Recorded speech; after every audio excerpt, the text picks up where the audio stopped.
Jotun is a top-down action game all about the slain Viking warrior Thora, who must prove herself to the gods and earn her place in Valhalla.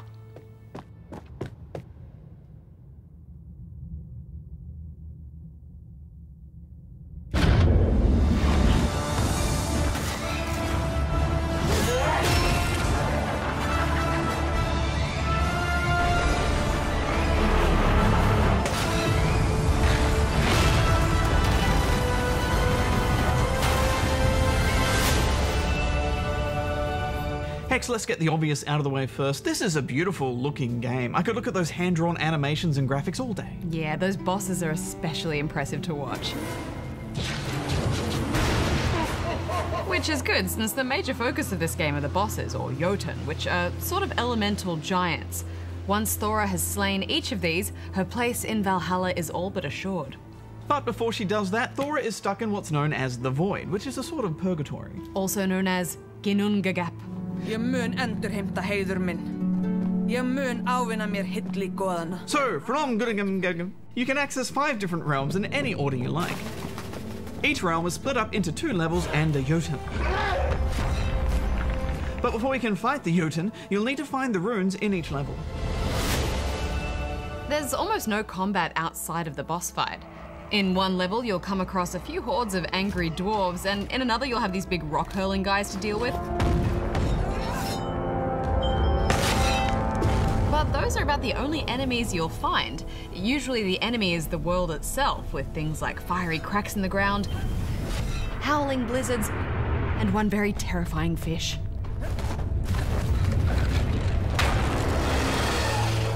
Yeah, when you're not fighting a boss, it's all about exploration. So it's a good thing the game is easy on the eyes. You also have farting plants. And every level has its own unique theme, so they all feel very different. And I loved those moments where the camera just pulls back to reveal a huge vista. It really nails the feeling of you being this small warrior in a land of gods.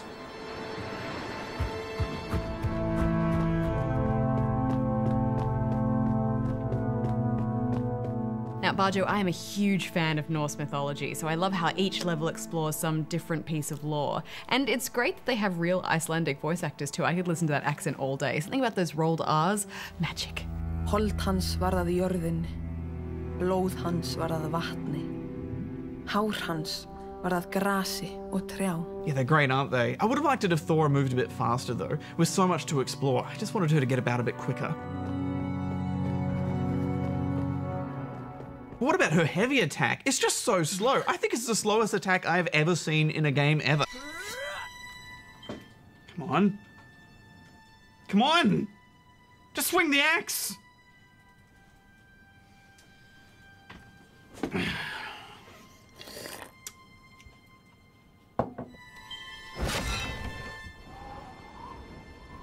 Okay, it's not that bad. It's pretty bad. Well, her speed and the timing of her swings is very deliberate.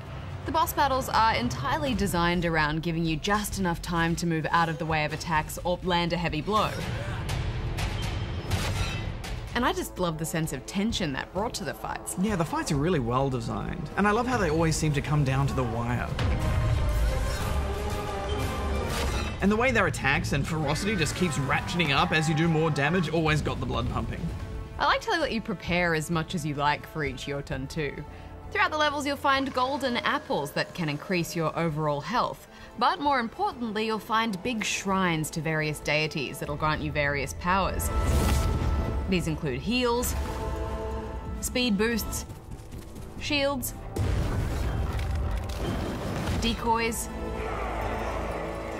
arrows, or giving your axe the power of Thor's hammer. They're always a bit hidden away or off the beaten path too, which rewards thorough exploring. And I liked how the map is pretty vague, but just has enough detail to point you in the right direction. So you still feel clever when you manage to find them. But for any masochists out there, you do have the option to attempt Jotun without any of the special powers if you want some bragging rights. I will say that even after I was completely powered up, the fights were still pretty brutal. So if you can beat them without using the powers, then I doff my cap to thee. Yeah, they're by no means I win buttons though. You only get a few uses of each power, so you really have to weigh up when to use them or they'll just be wasted. And that brings a good amount of planning and strategy to each fight. I do think that power selection could have been done a bit better though. How do you mean? Well, you have to scroll through them one by one. So during a tense boss fight, you end up focusing on the little icons, trying to see what power you've selected, which caused a few deaths. Maybe if there was a little radial menu and slow-mo effect, or if it just paused while you were selecting them, that would have been a bit better. I didn't mind it so much. You just need to go in with a plan and make sure you can wait until you have a moment or two to focus on what power you want to use next. I mean, this game is all about upping the tension and stress in those fights, not making it easier. Yeah, that's true, and I like the tension, but I just want it to come from the boss fight, not a menu. Anyway, it's not a deal breaker, but what are you going to give it overall, Hex? Well, this ticked all the boxes for me. It's stunning to look at, it explores that great Norse mythology that I love so much, and it has some of the best boss fights out there, so I'm giving it 4. I'm giving it 3.5.